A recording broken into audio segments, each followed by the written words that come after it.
Prezados alunos, sejam bem-vindos a mais um vídeo de sistemas microprocessados. Neste vídeo falarei um pouquinho sobre timers, ou temporizadores em português, e mais especificamente eu vou falar sobre o contador e seus diferentes modos de operação.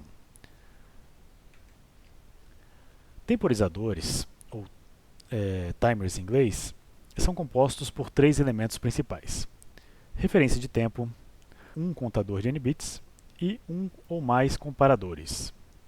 A referência de tempo é a fonte de clock. É ela que dá ritmo de contagem, ela que dá cadência de contagem. A referência de tempo gera um sinal que a gente conecta no contador de n-bits, que a gente chama de clock, e que a cada flanco de subida desse sinal, o contador vai então somar mais um ao seu registro, ao seu valor. Ele então conta de maneira incremental e quando ele chega no máximo ele volta para zero. O valor do contador pode ser lido através do sinal Timer Register e ele é conectado numa das entradas do comparador. Eu vou aqui representar esse sinal como TR, de Timer Register, o registro do timer. O comparador é um circuito combinacional. Ele é um circuito que basta apresentar as entradas para ele gerar uma saída correspondente. Este comparador verifica se as duas entradas têm o mesmo valor. E se tiverem o mesmo valor, a saída vai ser 1. Caso contrário, a saída é 0. Então eu vou comparar o valor do registro do timer com um determinado limiar. É assim que eu faço, é assim que eu uso o comparador para verificar se o contador do timer passou ou está num determinado valor que eu quero comparar. Vamos ver isso visualmente aqui nesse diagrama. Então o clock bate e gera flancos de subida. O intervalo de tempo entre dois flancos de subida é chamado de período do clock. É o tempo, a gente vai chamar isso aqui de passo de contagem, o tempo que demora para o nosso contador contar 1 mais 1. A frequência do clock é normalmente o inverso do período, ou melhor, o período é o inverso da frequência, porque a frequência geralmente é a coisa que a gente tem mais imediatamente, é a primeira informação que a gente pega de um clock. Dessa forma, a cada flanco de subida, o contador, o registro do timer vai incrementando de mais 1 a cada flanco. Então eu lá começo em 0 e vou até o valor máximo. Quando chegar no máximo, ele volta para 0. Se eu quiser comparar com um determinado limiar, vamos aqui fixar, por exemplo, o limiar em 4 e depois em 11. O valor de saída do comparador, que a gente vai chamar de equal, EQU, ele só vai valer 1 enquanto esses dois valores de entrada forem iguais. Então aqui, nesse intervalo de tempo, e nesse intervalo de tempo aqui, que os dois valores são iguais. Então, o sinal de igualdade ele é 0 enquanto eles forem diferentes, e ele vale 1 quando os sinais são iguais. Essa a gente vai ver daqui a pouco, a gente vai ver no próximo vídeo, que essa é uma forma bastante interessante para detectar quando que eu devo reagir a esse evento, essa sinalização que o timer tem, que ele dispõe. Essa é, em linhas gerais, o funcionamento básico de um temporizador. Eu vou aqui falar mais detalhes de cada um desses três elementos. Vou começar pela referência de tempo. A referência de tempo é uma forma que a gente tem de permitir ao usuário selecionar uma das diferentes fontes de clock. É interessante que a gente tenha várias fontes de clock porque em algumas aplicações você quer um passo de contagem mais lento. Em outras aplicações você quer um passo de contagem bem mais rápido. Então, se você tiver diferentes fontes de clock à sua disposição, você pode escolher esse clock para cada projeto. Aqui eu mostrei como exemplo os dois clocks que vão para os periféricos do MSP430, que são o A-Clock e o SM-Clock. A-Clock é de clock auxiliar e SM-Clock de submodule clock ou submaster clock. Os dois clocks são sempre mais lentos que o clock do processador. A gente sempre tem como convenção que o clock do processador é o mais rápido, podendo chegar até 25 MHz no MSP430, e os demais clocks de periféricos são clocks mais lentos. Eu gostaria de assumir com vocês que o A-Clock vai estar em 32 kHz e o SM-Clock em 1 MHz.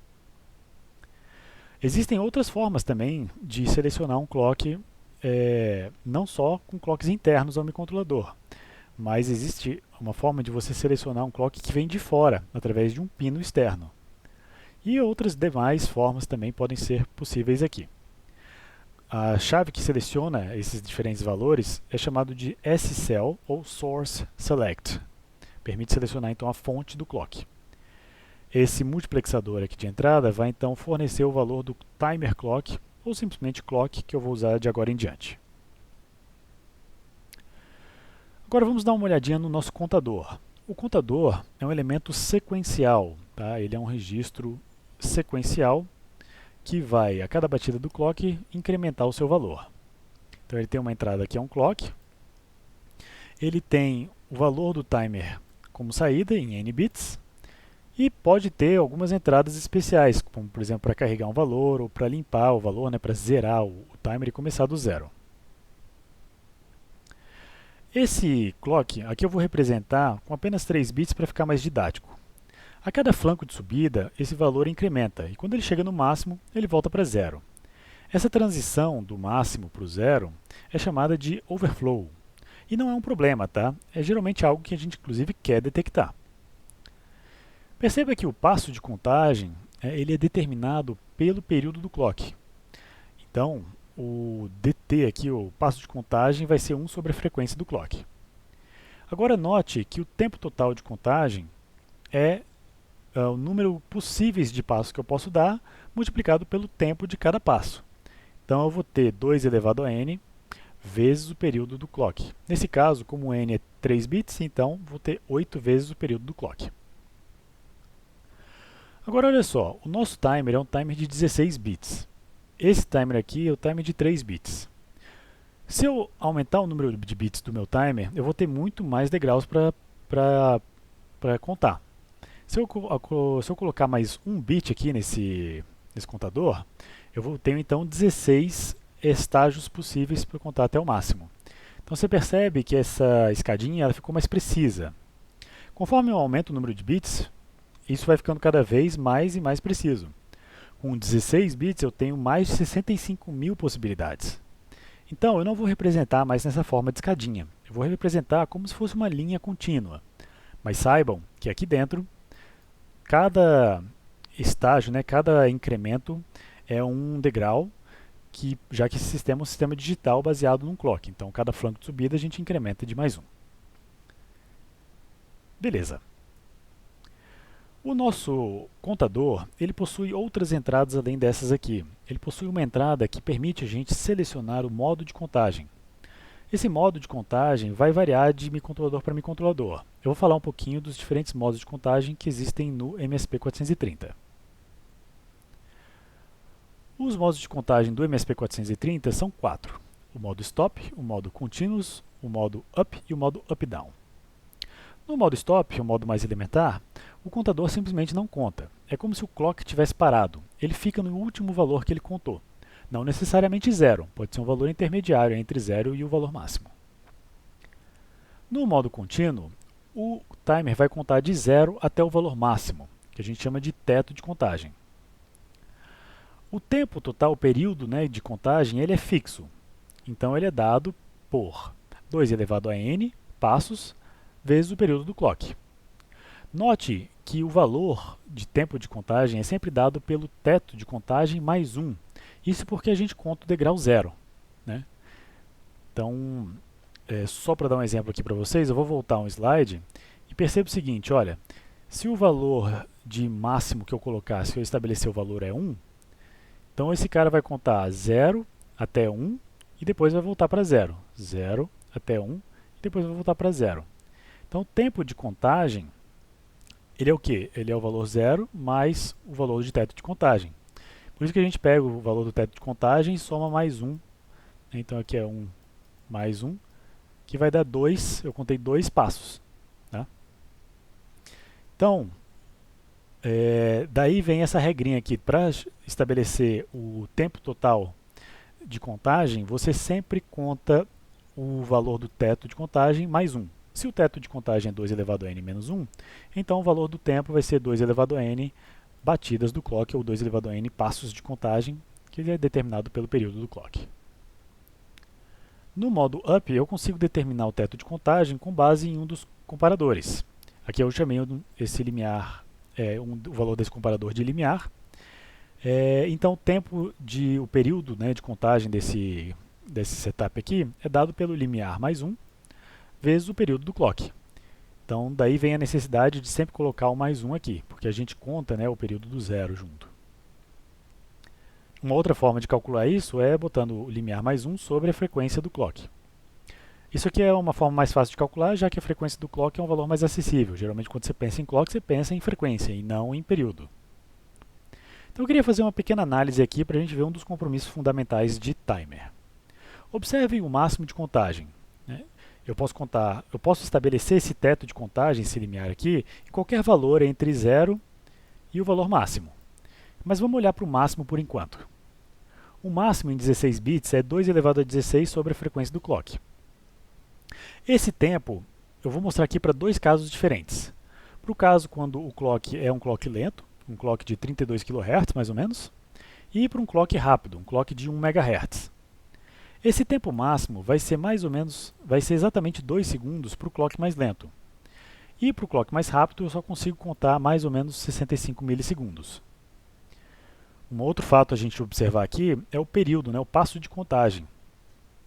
Com o clock de cima, com esse clock aqui, eu consigo um passo de contagem de mais ou menos 30 microsegundos. Já com o clock mais rápido, o inverso de 1 MHz é 1 microsegundo. Isso aqui é fácil de calcular. Então, a gente percebe aqui um claro compromisso, uma balança, um compromisso entre o passo de contagem e o tempo máximo. Quanto maior o tempo máximo, se eu quiser contar mais tempo, eu vou perder no passo de contagem, porque o passo vai ficando cada vez mais largo, vou ficando menos preciso na minha contagem. Agora, se eu quiser uma precisão maior de contagem, se eu quiser um passo mais fino, então eu vou perder no tempo máximo, eu vou diminuir o tempo máximo que eu consigo contar.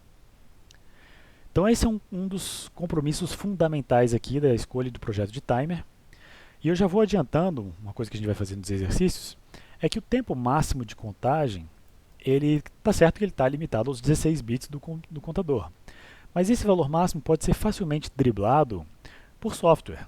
Então você detecta o máximo, toda vez que ele contar no máximo, você incrementa uma variável sua. E aí você consegue aumentar assim o tempo máximo virtual usando essa técnica.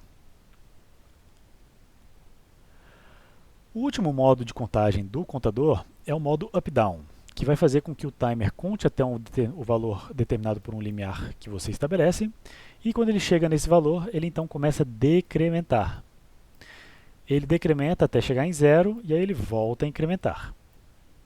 Então, nesse caso aqui, uma das coisas que a gente tem que prestar muita atenção é o período, o tempo total de contagem, o período de contagem, o qual o timer começa a repetir.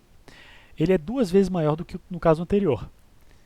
Então, eu consigo contar um pouquinho mais, mas eu vou ter esse fenômeno, que ele sobe, vai incrementando e depois volta e começa a... Desculpa, ele sobe incrementando e depois volta decrementando o seu valor. Então, o período máximo aqui é dado pelo limiar multiplicado pelo período do clock.